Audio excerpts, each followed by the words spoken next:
को धोखा दे रहे हैं, आप अपनी पत्नी से झूठ बोल रहे हैं। और धोखा तो धोखा है, चाहे पत्नी को दो या पति को। आजकल कुछ स्त्रियां भी अपने पति के होने पर भी पर पुरुष से छिप छिप के बात कर लेती हैं, और कुछ तो भाग भी जाती हैं पराये मर्द के संग। कुछ कुछ ये भी देखने को मिलता है। तो ये क्या है? धोखा है। ऐसे धोखेबाजों को भगवान मिल जाएंगे, इन्हें करोड़ों जन्म अभी और लेने पड़ेंगे।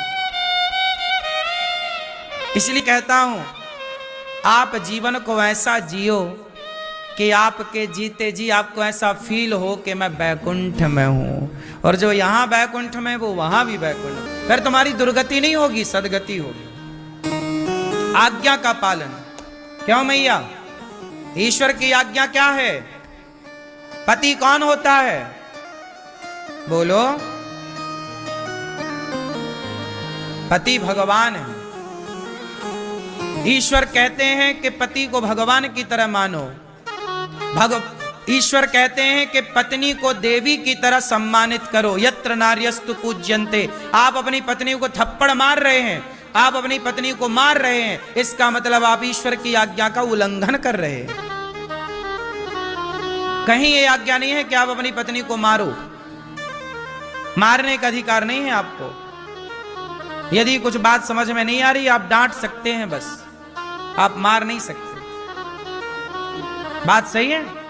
लेकिन आज सब लोग भगवान की आज्ञा का क्या कर रहे हैं? उल्लंघन। कोई नहीं सुन रहा। पत्नी को मार रहा है, पत्नियां भी पति को जड़ रही हैं, थप्पड़ पे थप्पड़।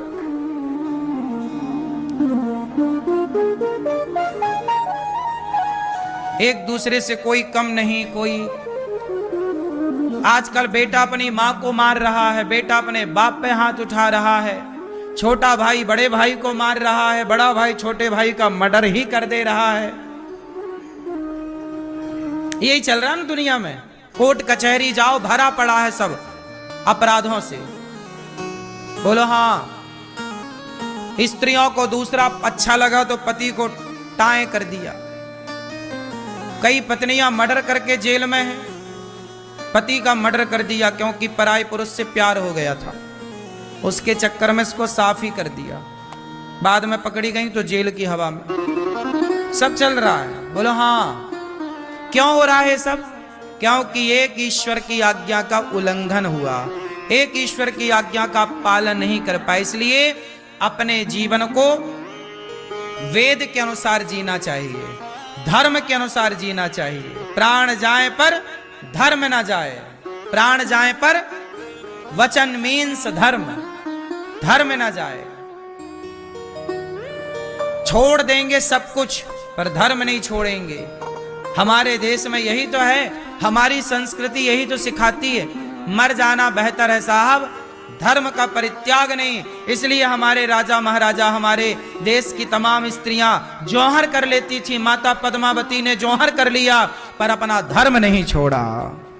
जौहर मतलब आग में कूद गई। जौहर मतलब आग का बहुत बड़ा भट्टा जलाया, आग की लपटें उठ रही हैं, उसमें कूद गई। 50-50 हजार स्त्रियां कूद जाती थी आग में। पद्मावती के संग लगभग 50,000 स्त्रियों ने जौहर किया था। जब एक राजा, जब जैसे राजा आया दूसरा, जैसे मुगल आए और मुगलों ने क्या किया कि आपके राज्य पे कब्जा कर लिया, तो राजा मर गया और सेना भी मर गई। तो अब सेनाओं की जो पत्नियां हैं, सैनिकों की जो विधवा पत्नियां हैं, और राजा की पत्नी जिसका पति शहीद हो चुका युद्ध में, अब वो पत्नियां सेना की और वो राजा की रानी क्या करती?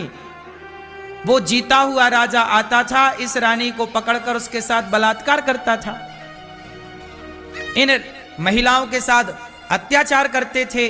तो वो अत्याचार ना कर सकें, हमारे शरीर